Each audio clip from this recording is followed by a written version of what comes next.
After David had finished speaking with Saul, the souls of Jonathan and David were knit together, and Jonathan loved him as himself. And from that day Saul kept David with him and did not let him return to his father's house. Then Jonathan made a covenant with David because he loved him as himself. And Jonathan removed the robe he was wearing and gave it to David, along with his tunic, his sword, his bow, and his belt. So David marched out and prospered in everything Saul sent him to do, and Saul set him over the men of war. And this was pleasing in the sight of all the people, and of Saul's officers as well. As the troops were returning home after David had killed the Philistine, the women came out of all the cities of Israel to meet King Saul with singing and dancing, with joyful songs and with tambourines and other instruments. And as the women danced, they sang out, "Saul has slain his thousands, and David his tens of thousands." And Saul was furious and resented this song. "They have ascribed tens of thousands to David," he said, "but only thousands to me. What more can he have but the kingdom?"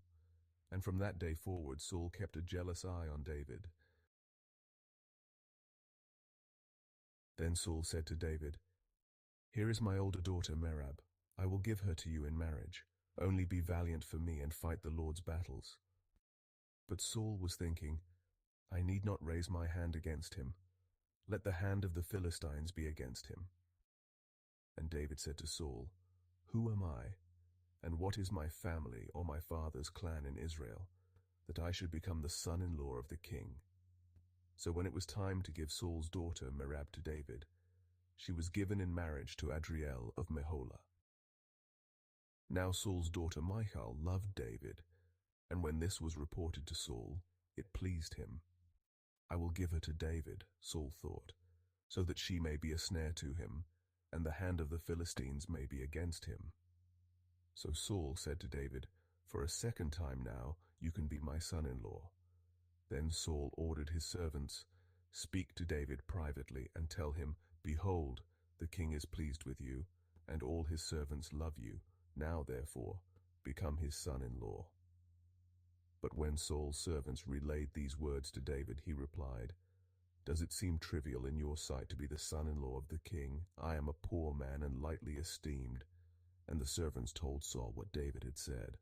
Saul replied, "Say to David, 'The king desires no other dowry but 100 Philistine foreskins as revenge on his enemies.'" But Saul intended to cause David's death at the hands of the Philistines. When the servants reported these terms to David, he was pleased to become the king's son-in-law. Before the wedding day arrived, David and his men went out and killed 200 Philistines. He brought their foreskins and presented them as payment in full to become the king's son-in-law. Then Saul gave his daughter Michal to David in marriage. And David fled from Naioth in Ramah, and came and said before Jonathan, "What have I done? What is my iniquity? And what is my sin before your father, that he seeks my life?" And he said to him, "God forbid, you shall not die. Behold, my father will do nothing either great or small, but that he will show it me. And why should my father hide this thing from me? It is not so." And David swore moreover, and said, "Your father certainly knows that I have found grace in your eyes." And he says, "Let not Jonathan know this, lest he be grieved. But truly as the Lord lives, and as your soul lives, there is but a step between me and death."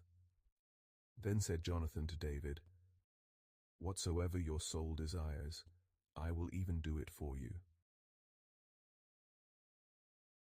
Then came David to Nob, to Ahimelech the priest. And Ahimelech was afraid at the meeting of David, and said unto him, "Why art thou alone, and no man with thee?" And David said unto Ahimelech the priest, "The king hath commanded me a business, and hath said unto me, Let no man know anything of the business whereabout I send thee, and what I have commanded thee. And I have appointed my servants to such and such a place.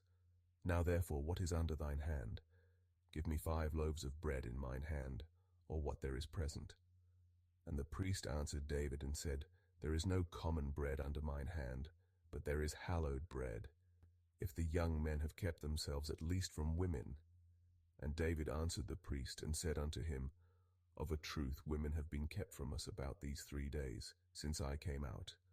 And the vessels of the young men are holy, and the bread is in a manner common, yea, though it was sanctified this day in the vessel. So the priest gave him hallowed bread, for there was no bread there but the shew bread that was taken from before the Lord, to put hot bread in the day when it was taken away. Now a certain man of the servants of Saul was there that day, detained before the Lord, and his name was Doeg, an Edomite, the chiefest of the herdmen that belonged to Saul. And David said unto Ahimelech, And is there not here under thine hand spear or sword? For I have neither brought my sword nor my weapons with me, because the king's business required haste. And the priest said, The sword of Goliath the Philistine, whom thou slewest in the valley of Elah, behold, it is here wrapped in a cloth behind the ephod. If thou wilt take that, take it, for there is no other save that here. And David said, There is none like that, give it me. David flees to Gath.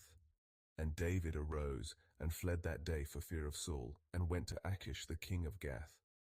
And the servants of Achish said unto him, Is not this David the king of the land? Did they not sing one to another of him in dances, saying, Saul hath slain his thousands, and David his 10,000s? And David laid up these words in his heart, and was sore afraid of Achish the king of Gath. And he changed his behavior before them, and feigned himself mad in their hands, and scrabbled on the doors of the gate, and let his spittle fall down upon his beard. Then said Achish unto his servants, Lo, ye see the man is mad, wherefore then have ye brought him to me?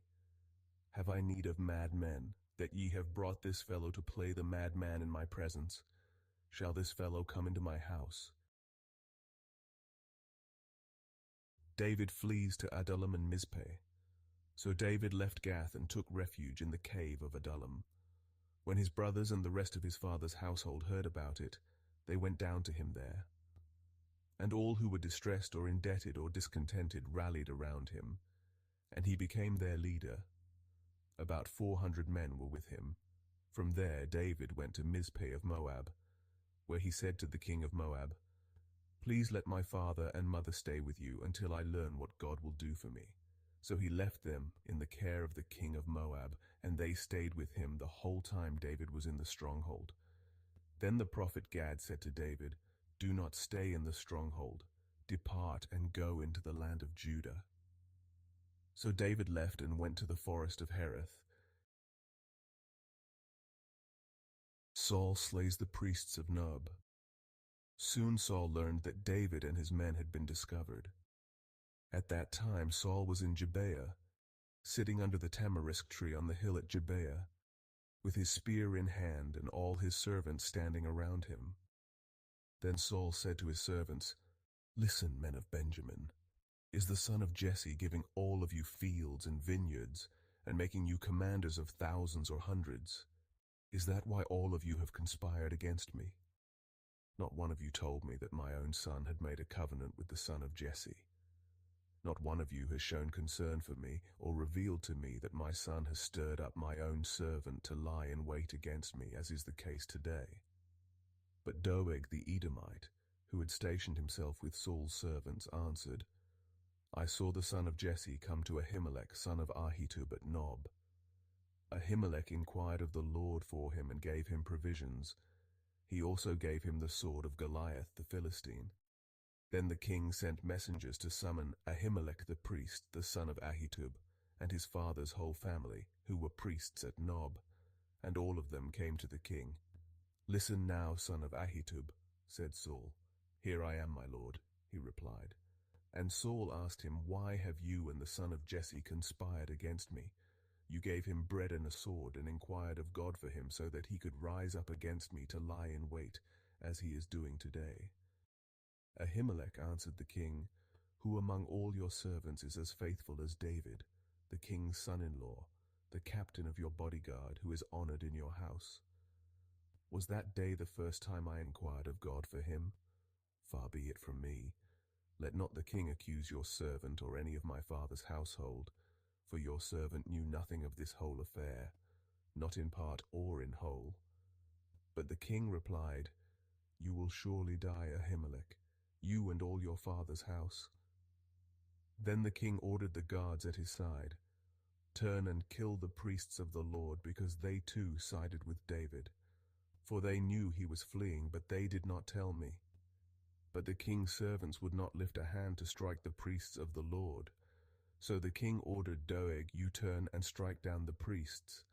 And Doeg the Edomite turned and struck down the priests himself. On that day he killed 85 men who wore the linen ephod. He also put to the sword Nob, the city of the priests, with its men and women, children and infants, oxen, donkeys and sheep. And it came to pass, when Saul was returned from following the Philistines, that it was told him, saying, "Behold, David is in the wilderness of Engedi." Then Saul took 3,000 chosen men out of all Israel, and went to seek David and his men upon the rocks of the wild goats. And he came to the sheepcotes by the way, where was a cave, and Saul went in to cover his feet, and David and his men remained in the sides of the cave. And the men of David said unto him, "Behold the day of which the Lord said unto thee, Behold, I will deliver thine enemy into thine hand, that thou mayest do to him as it shall seem good unto thee." Then David arose, and cut off the skirt of Saul's robe privily. And it came to pass afterward, that David's heart smote him, because he had cut off Saul's skirt. And he said unto his men, "The Lord forbid that I should do this thing unto my master, the Lord's anointed, to stretch forth mine hand against him, seeing he is the anointed of the Lord." So David stayed his servants with these words, and suffered them not to rise against Saul. But Saul rose up out of the cave, and went on his way. David also arose afterward, and went out of the cave, and cried after Saul, saying, "My lord the king." And when Saul looked behind him, David stooped with his face to the earth, and bowed himself. And David said to Saul, "Wherefore hearest thou men's words, saying, Behold, David seeketh thy hurt? Behold, this day thine eyes have seen how that the Lord had delivered thee today into mine hand in the cave, and some bade me kill thee. But mine eye spared thee, and I said, I will not put forth mine hand against my Lord, for he is the Lord's anointed. Moreover, my father, see the skirt of thy robe in my hand, for in that I cut off the skirt of thy robe, and killed thee not. Know thou, and see that there is neither evil nor transgression in mine hand, and I have not sinned against thee, yet thou huntest my soul to take it. The Lord judge between me and thee, and the Lord avenge me of thee, but mine hand shall not be upon thee. As saith the proverb of the ancients, Wickedness proceedeth from the wicked, but mine hand shall not be upon thee. After whom is the king of Israel come out? After whom dost thou pursue? After a dead dog, after a flea. The Lord therefore be judge, and judge between me and thee, and see and plead my cause, and deliver me out of thine hand. And it came to pass, when David had made an end of speaking these words unto Saul, that Saul said, Is this thy voice, my son David? And Saul lifted up his voice and wept. And he said to David, Thou art more righteous than I, for thou hast rewarded me good, whereas I have rewarded thee evil. And thou hast showed this day how that thou hast dealt well with me, forasmuch as when the Lord had delivered me into thine hand, thou killedst me not. For if a man find his enemy, will he let him go well away? Wherefore the Lord reward thee good for that thou hast done unto me this day. And now, behold, I know well that thou shalt surely be king, and that the kingdom of Israel shall be established in thine hand. Swear now therefore unto me by the Lord, that thou wilt not cut off my seed after me, and that thou wilt not destroy my name out of my father's house. And David sware unto Saul. And Saul went home, but David and his men got them up unto the hold.